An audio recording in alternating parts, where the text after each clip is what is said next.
오늘 방영될 13회는 단연 준영이가 주인공으로 등장할 듯 보이지만 그에 못지않게 차도철 가족도 비중 있게 등장할 것 같습니다. 그동안 차도철 가족은 비중이 큰 역할은 아니었는데요. 특히 차도철은 홈페이지에 사진도 없는 비운의 인물입니다. 그는 이태호의 동문이고 현재 고산시 시의원입니다. 그가 얼굴을 비춘 건 2회 이태호의 생일 파티장, 7회 이태호의 웰컴백 파티장 정도였죠. 그리고 11회 때 고산 여우의 모임에서 차도철 아내가 지선우와 죽은 박인규가 애인 사이였다고 말하면서 이 얘기를 신랑인 차도철이 해줬다고 말합니다.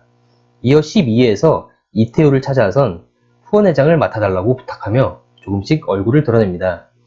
그렇다면 차도철은 왜 지선우와 박인규가 애인 사이였다는 근거 없는 소문을 퍼뜨리고 다녔을까요? 이태호와 손재혁 그리고 차도철은 고산시 중고등학교 동창입니다. 손재혁의 프로필을 보면 학창시절 내내 별 볼 일 없던 태호가 잘난 의사 와이프 덕에 자신과 같은 부류로 어울리는 것이 솔직히 가짠다 라고 되어 있습니다. 이런 생각은 같은 동문인 차도철도 마찬가지였을 겁니다.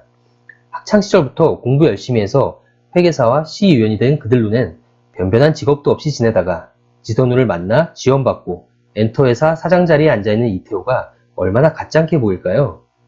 게다가 이혼 후 고산 지역 유지이자 막강한 권력을 가진 여회장의 사위로 들어앉아 천만 영화 제작자가 되어 돌아왔으니 차도철 입장에선 시기와 질투로 배가 아픈 상황이죠.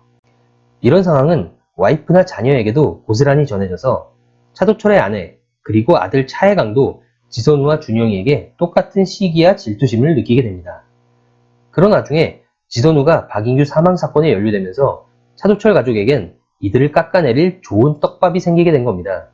차도철 아내는 여우 외에 아들 혜강이는 학교 친구들에게 소문을 내며 자신보다 잘난 상대에게 큰 상처를 주게 됩니다. 이는 당연히 준영이 아빠인 이태호에게도 좋을 게 없는 상황이 돼버린 것이죠. 후원회장을 맡아달라고 찾아온 건 역시 이태호의 힘이 필요한 것이 아닌 여회장의 힘이 필요했던 것입니다. 이를 알고 있던 이태호는 단호하게 거절하며 시원한 사이다 멘트 한 방 날려줍니다. 하지만 지난 리뷰에도 말씀드렸다시피 13회 예고편에선 준영이와 혜강이가 싸운 뒤 혜강이가 크게 다쳐 입원하고 지선우가 이에 대한 사죄를 하는 모습이 나오죠. 그리고 차도철 가족이 사과를 안 받을 때 이태호가 개입하며 중재를 시키는 듯한 장면이 나옵니다. 그렇다면 이태호는 어떤 방법으로 중재에 나섰을까요? 가장 유력한 방법은 역시 차도철이 부탁한 후원회장을 맡는 것입니다. 아니면 여회장과 연결지어서 차도철에게 강력한 후원을 약속하는 방법도 있을 듯합니다. 이렇게 이태호의 도움으로 지선우는 위기에서 벗어날 듯 싶은데요.